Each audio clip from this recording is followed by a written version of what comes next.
Siding with criminals, Dems under fire for slamming Trump's deportation flights. They're absolutely losing their mind. Okay, guys, they seem to be completely fine with leaving these individuals in the country. They know it's wrong. Keep this in mind here. They know, in fact, that these people do not need to be here. They are committing absolute atrocities, basically, throughout the United States of America. They are. All right. When it comes to TDA, when it comes to MS-13 and a couple other three-letter acronyms and things like that, guys, they are absolutely committing craziness. They seem to not want it. Why? Because in their heads, it's basically committing or creating, let's say, a brand new precedent that could be used to take out other people that are deemed to be undesirables, basically. I think that's the overall, that's the gist of their argument, basically. But let's go ahead and check it out. Let's see where this video takes us. This is a suggestion via Discord. Let's do it, guys. Let's jump into it. New developments now in the Trump administration's crackdown on illegal immigration. Just hours from now, the White House will have attorneys at a hearing defending the decision to send suspected members of the vicious prison gang Tren de Aragua back to Venezuela. That gang has been linked to kidnapping, extortion, and random violent crime in cities across our nation. President Trump deported many of the suspected gang members using the Alien Enemies Act of 1798. But as those flights were in the air, Obama-appointed Judge James Boasberg blocked the president's move and ordered the plane be turned around. However, the White House says the plane was already over the international waters and a single judge in a single city shouldn't be stopping a nationwide operation. The White House will now argue its case in front of Judge Boasberg at 5 p.m. Eastern today. Pop your corn, that'll be interesting. But Trump is already defending his actions. All right, let's go. These were bad people. That was a bad group of, as I say, hombres. It's a time of war because Biden allowed millions of people, many of them criminals, many of them at the highest level. They emptied jails out. Other nations emptied their jails into the United States. That's an invasion. And these are criminals, many, many criminals. Okay. Murderers, drug dealers at the highest level, drug lords, people from mental institutions. That's an invasion. They invaded our country. So this isn't, in that sense, this is war. Okay, so I was waiting for him to actually kind of explain it a little bit. I don't know if that qualifies under the Sedition Act, guys, of 1798. I'm not sure that does, because I think we need to actually be at war, let's say, with a specific like land mass, right? A group of people could be considered it, but these are various groups of people, right? So I don't know how that is going to work, but I'm just glad we got rid of the trash guys. I'm just going to be honest. Either way, regardless, it worked for the time being, so I'm down with that. Do you want to defend these people? Do you think they have a right to come and do all the things here that they were imprisoned for doing in their countries? Not at all. Well, some Democrats appear to be siding with the criminals. Yeah, I bet. We already have tools that are available to remove undocumented violent people from our country. And so the idea that you want to go into a zombie law. This particular law has only been invoked 3 different times in our nation's almost 250-year history. There's a reason why it's been limited in its application. Those circumstances do not appear to exist right now. We're going to stand strongly in support of the rule of law and its application, which the Trump administration appears to be violating in this particular instance. Hey guys, I mean, sometimes you have to kind of make exceptions for certain rules. And if there's any way to get the people that are here committing atrocities out of the country, I think that should be utilized, obviously, within reason. 1798 for a reason. First of all, Kaylin, how much did things get degraded under the Biden administration that we are left with that kind of an option at this point?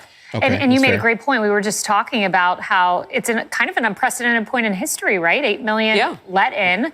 And so why not bring up any law to stop that from happening? The American people have clearly rejected what Biden did. In fact, that NBC poll we mentioned, 55% approve of Trump on immigration and deportation. Now, imagine if you went back to those same voters and said, well, how many of you approve of putting Tren de Aragua, whatever, gang members on planes and sending them back to their home country? I bet you get a 99.9% saying we approve of that. This judge, though, interestingly, Josh Gerstein at Politico, looked at when this flight took off, and apparently it was during a 40-minute break before the judge issued the order. So indeed, these members were in flight when the order was issued. And also the written order, Wall Street Journal points out, leaves out the order for mid-flights to turn around. So I think the administration's on pretty firm footing here. Emily. Well, and they were over, according to American Caroline soil, Levitt, they were or over international waters. So yeah. even if they say turn around, that was while they were still over U.S. territory. So even if they argue that, technically they were past it. Right. I want to point out a few things. First is that a law is a law. Meaning that just because one is scarcely used or hasn't been used for a while, it has the same import and the same veracity and the same teeth as any other law. So when we have these lawmakers... I don't know about that, guys. I mean, the problem is with the concept of like zombie laws, things that existed in our past and things. I don't know about that, bro. Not every single law needs to come back into action. Now, don't get me wrong here. I'm glad you pulled this one up because this one makes all the sense in the world, right? But there are a lot of like ridiculous laws that should not exist. Kennesaw, Georgia, you have to have a gun in your house, basically. Or it's like illegal. Or there's a couple other places around where like if you like no chewing gum on Sunday, a lot of like ridiculous things that people can just basically throw at you guys. I mean, we can't fall into the realm of pulling things from the beginning of our time because that's not a thing. But I'm just glad this specific one, it made sense in this context, though. Talk about tools that are available. The reality is that many of the tools have been rendered impotent because of activist judges or activist sanctuary city mayors. So I'm not sure if what they were alluding to, for example, is the whole section, that huge chapter we've talked about before, that delineates quite clearly that, yes, aliens that have engaged in moral turpitude crimes and all the like convictions, that they get deported. But here, the whole point is, well, that wasn't working. Or we need more. And here's the president's authority squarely within the Alien Sedition Act. And when you read it, it's so simple. It shall be lawful for the president of the United States to order all such aliens as he shall judge dangerous to the peace and safety of the United States. Well, given the criminal rap sheets, including and abuse of children, aggravated assault of police officers, and more, I think these people fit squarely into that. And final question, which is rhetorical at this point. Why are these judges and the ACLU and these lawmakers fighting so hard to have these violent gang members return to the United States? You think it's rhetorical? I mean, listen, they're fighting really hard because their ideology is completely different than yours.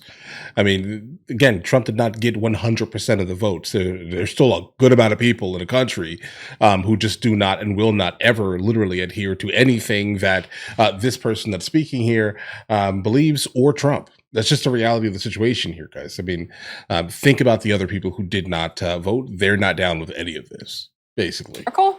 I think we don't like the answer.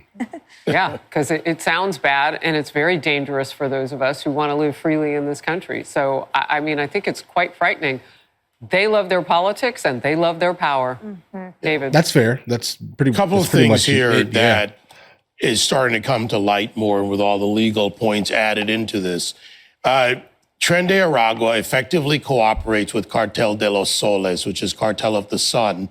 They're a Maduro-sponsored, it actually began under Chavez, Maduro-sponsored narco-terrorist organization, well established. So they are working with a designated dictatorial systems cartel that is, think in terms of the Iran mullahs and the IRGC, the action arm that trains, and they work in concert. So that brings in the part of this designation as an FTO as well. A couple other things on this plane. 101 of the 261 were removed by Title VIII. So those were legal orders of removal. So this judge is actually countering an already played out process. It's been adjudicated. That order's been given. The rhetorical question is answered by the simple fact that these are people that want to harm the country and they don't care about you being any American who is a victim of this crime, including illegal aliens who are the constant victims of their crimes when they traffic them and use them in many ways, whether in trafficking, drug trafficking, or other activities. So far, we've heard three of you poke holes in the legal argument, which tells me the ACLU and others acting on behalf of TDA terrorists could just be potentially agents of chaos. What they want to do is slow down Trump. And I think it's also worth. That's all they care about. Like, they hate him so much that they do not want anything that he's doing to actually succeed, even though his approval rating is higher than, it's ever been right now, guys. You get what I mean here? So, they only care about their feelings, their ideology. If it goes against it, they're absolutely, irate, upset about this. And yeah, that's why they're fighting back. Looking at the specific plaintiffs who are at the heart of this ruling by Judge Boasberg, there are 5 of them, 5 Venezuelan illegals that the ACLU is representing. I went back and read the court filings, and here are how some of them are described. One is referred to just as WGH, has, quote, been identified as a Tren de Aragua gang associate, but is not a technical member of the gang, according to the ACLU. Very convincing. Another plaintiff, JGG, is just covered to head to toe in tattoos that look a whole lot like those associated with Oh my goodness, okay. But it was just because he, quote, wanted to cover a monkey tattoo that he no longer liked. And on and on and on. Now, I'll let you be convinced. I'm not a legal mind. I'll let Emily and Kaylee do the legal reasoning here. But from where I sit, it looks a whole lot like the Democrats' argument, especially in regards to whether these people have been deprived of due process, is that Trump has to meticulously abide by every single scrupulous law on the book, while Joe Biden got to violate every single federal immigration law on the books to let them in the first place. That seems like an extremely discordant and very hypocritical response. Just from where I'm sitting. I'll give you a quick semi-valid example. So Senator Daines of the great state of Montana was on with me last hour. He said at the end of the day, he learned 6 of those who were rounded up were in Bozeman. And so he looked over the weekend. He said, well, wait a minute. ICE had known about them, but under the Biden administration, they couldn't do anything about they them. were held back. Right. I mean, there's so much to the story where politics becomes so toxic. And really not working in our best interest. All right, we'll move. Hey, everyone. I mean, listen, guys, politics, like in general, hasn't, done much at all for, the people in a very long time, guys. I'm just glad that someone is finally doing something, and that's really all that matters here. I'm not someone who's excessively partisan like that. I just care about what's right, what logically makes all the sense in the world. I do not attach my feelings to things like that. So, I like the fact that this man, Trump, is doing something visual, let's say, for the country. Guys, that's it. That's where I'm at. We have a problem with the economy. I'm not sure he's going to be able to do much with the economy, just logically. Again, no emotions here. The money that is in the system, has been overly inflated over the last couple of years. So I'm not sure inflation can go down without burning the money that was basically printed. You want to go back 10 years?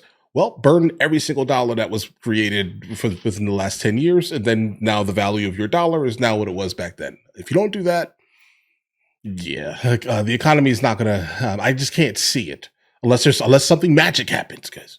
All right. Unless something magic happens. I just don't know how that's going to happen though. But, immigration, I'm glad that he's doing something on immigration. I respect it. I back it completely on this context here. But all right, guys, let's listen. Let me know in the comments what you guys think. You guys all have an absolutely amazing day. Enjoy your day thoroughly.